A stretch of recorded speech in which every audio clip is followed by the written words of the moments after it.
Oh, There they hi. are. I knew they were going to come. We were just sitting Yeah. here and we were having a conversation about what it means to prosper. And we invite We you to do. go ahead and grab your glass of water, your cup of tea, or cup of coffee. Yeah, let's talk And, about prospering. And you are, and I am Kat Wilson. and I'm Rich and Rich. And sometimes we're the Rich and Cat With the team Rich and the Cat. Cat and Rich Right. team and all Yeah, those things. yeah. Kind of fun. Yeah, we're really enjoying this conversation. So if you want a prosperous experience, come in and join us. So Prosperous. prosperous. You know, prosperous is an interesting word because most people think when they're talking about prosperous that it's about, gee, I don't have enough money, or if I need to make more money, if only I had enough money.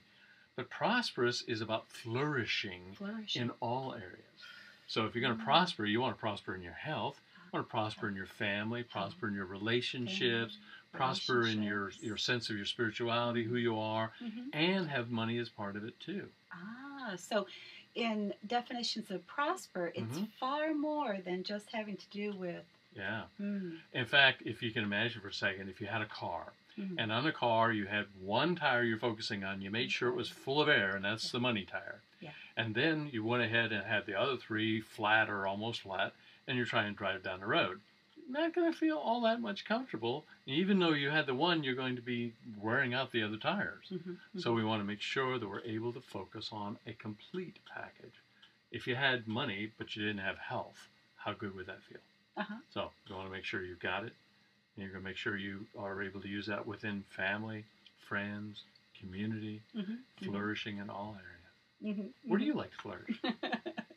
Well, I like to flourish in my relationships. Yeah, that's important. And so that's a very important part of life. And you know, is it okay if I share with you? I had this metaphor in my mind. Well, what is that? Well, you know, how many of you have gone into a place and had your car checked, and they say, well, your car is out of alignment? Yes, recently. Recently. Yes. And you know, when your car is out of alignment, it's because you've been bumping into curbs and silly pothole, you know, those kind of things. And so maybe what you're also talking about is like where a car can be out of alignment because the tires need to be, you know, put into alignment and set up.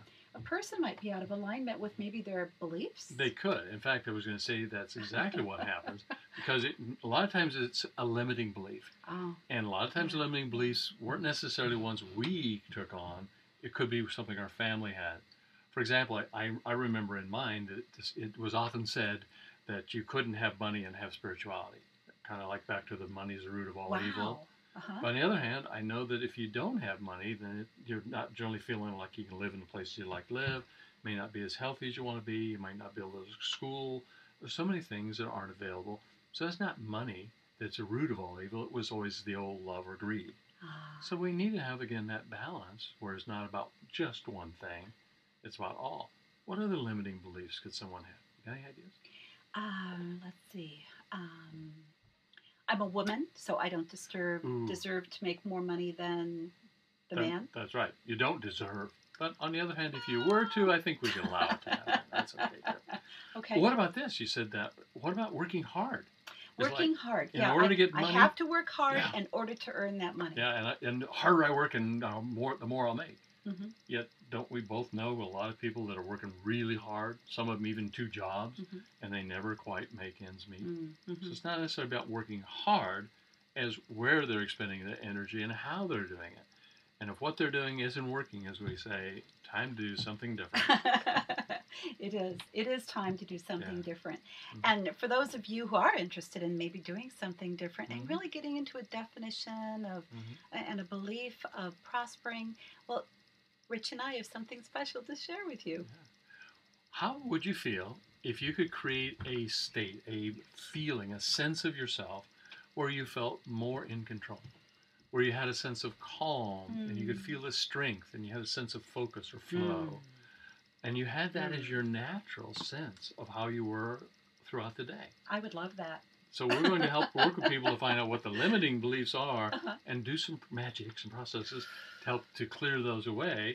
And then you can actually begin to start to have the ones you want and to have it be automatic in the background. Okay. That's part of the key. this is an invitation to you. Okay. We're inviting you to come join us. Yeah, we'd like you to come join us, and it's called Courage to Prosper. It's being held at Apositiva in Portland. Do you have the courage to prosper? I'll bet you do. Come join us. I'll bet they do. I'll bet they do. And in your conversations, have a conversation with some friends about what they believe prosperity is or what the word prosper means, and then good idea. Bring a gang of them. Come on. We'll have courage with all together. Have some fun. Well, I have the courage, and I'm looking forward to this class. It's going to be a winning class, right? A winning class, yes. High five. All right. Whoa! Okay.